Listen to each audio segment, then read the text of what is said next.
ननिया है जिंदवर न ला ला ला ला ला ला ला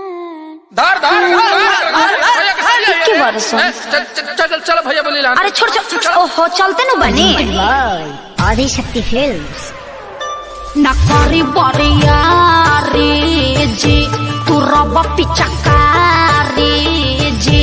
के जाल फेकम रउआ के तन न फंसे ये बरारी जी ए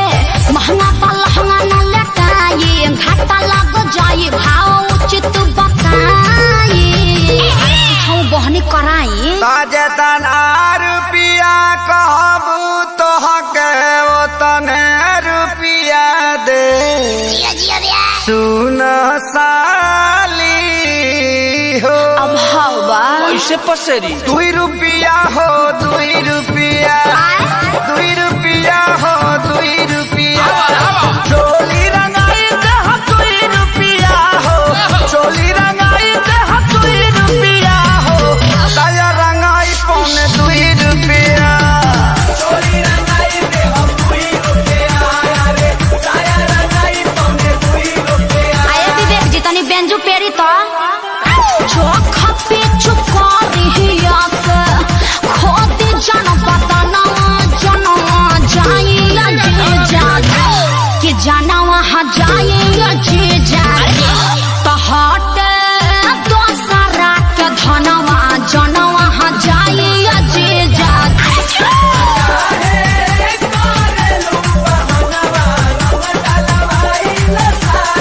कमॉन ओ या हाय रे टके जवानी हजेजो अतना मोलाई करवाए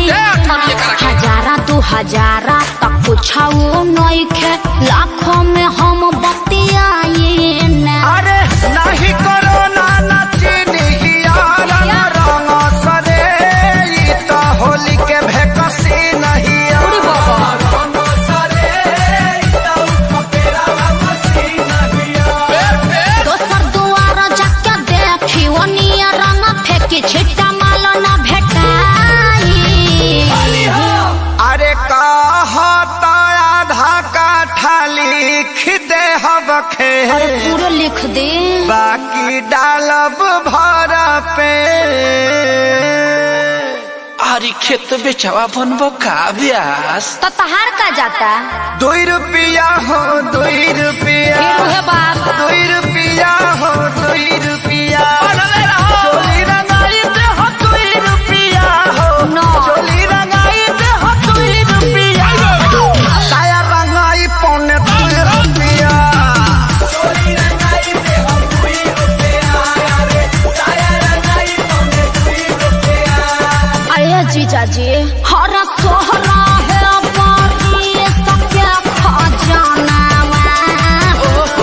पर बहजी जहाँ तूने हम अरे कौन पानी फेंकता रे ओकरा बहिन का बढ़िया देव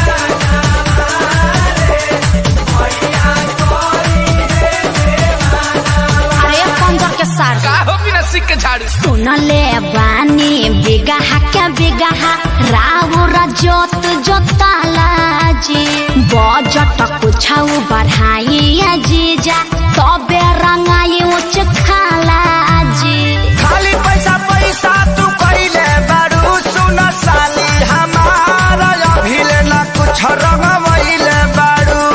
साली हमारा कोरी किस्म नाच खइले घेरा खैबा लोग अखिले खेसारी न पोल्हाई आका श्याम के बोलाई रंगाई आई गुरु का मजा दिहन अरे जुगु जुगु जिया साली लाख बारी होली खेले गइलू सी आये जीजा जी खूब जियत रही अपने ढारत रही अपने पियत रही तहार के पी है 10 टकियावा दी ना बाल्टन के आओ अभा 2 रुपया हो दे हम 2 रुपया हाँ, हाँ, 2 रुपया हो दे हम 2 हाँ रुपया तो वो दे ये जो चोली